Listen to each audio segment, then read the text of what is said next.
Hello दोस्तों, मेरा नाम है जयप्रकाश और आप सुन रहे हैं रीडर्स जर्नी। आज हम जिस जातक कथा के बारे में सुनेंगे उसका नाम है असादिशा जातक। बोधिसत्व एक समय राजकुमार थे।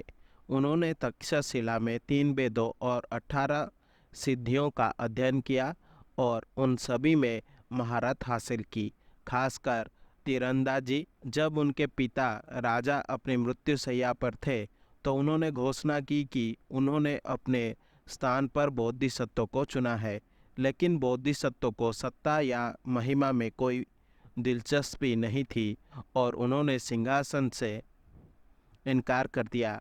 इसीलिए उनके स्थान पर उनका छोटा भाई राजा बन गया। बाद में कुछ दासों ने छोटे भाई को आश्वस्त किया कि बोधिसत्व ने अपना मन बदल लिया है और अब शासन करना चाहता है। इसीलिए छोटे भाई ने अपने कुछ लोगों को उसे गिरफ्तार करने के लिए भेजा। ये बात बोधिसत्व तक पहुंची तो उसने अपने भाई को श्राप दिया और दूसरे राज्य में सुरक्षित भाग गया।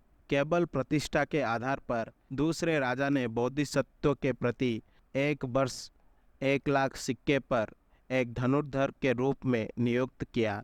एक दिन अपने शाही उद्यान में आराम करते समय राजा ने एक पेड़ पर आम का एक समूह देखा। उन्होंने अपने कुछ तीरंदाजों से इसे नीचे गिराने के लिए कहा। बोधिसत्व को दिए गए उच्च वेतन से नाराज होकर उन्होंने राजा को सुझाव दिया कि वह उसे ऐसा करने के लिए बुलाए ताकि वह देख सके कि क्या वो वास्तव में अच्छा धनुर्धर है। राजा ने उनकी सलाह मानी और बोधिसत्व को उद्यान में बुलाया। बोधिसत्व ने लाल कपड़े और सुनहरे कवच की एक फैंसी पोशाक पहनी।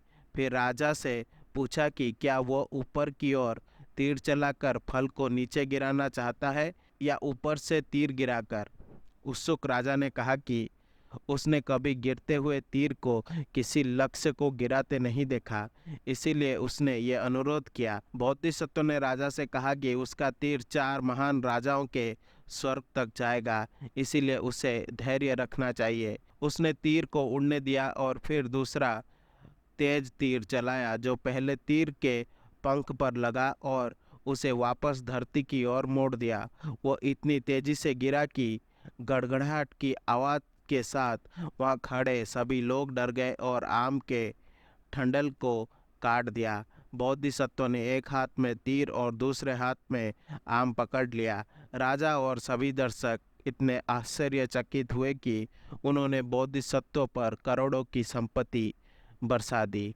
इसी बीच 7 अन्य राजाओं को पता चला कि बोधिसत्व ने अपना घर छोड़ दिया है, इसीलिए वे राज्य को जीतने के लिए निकल पड़े। बोधिसत्व का भाई भयभीत था, ये जानकर कि उसके बड़े भाई के मदद के बिना उसका राज्य गिर जाएगा और वो मर जाएगा। उसने बोधिसत्व से सहायता मांगने के लिए लोगों को भेजा और वो सहमत हो गया।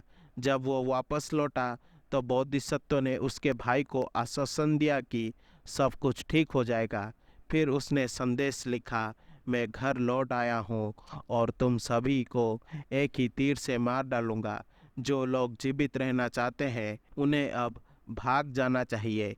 एक तीर पर और उसे खाने की मेज पर एक सुनहरे पकवान पर मारा जहाँ सभी राजा भोजन कर रहे थे। जब उन्होंने संदेश पढ़ा तो वे डर के मारे अधमरे हो गए और सभी वापस अपने लोकों में भाग गए।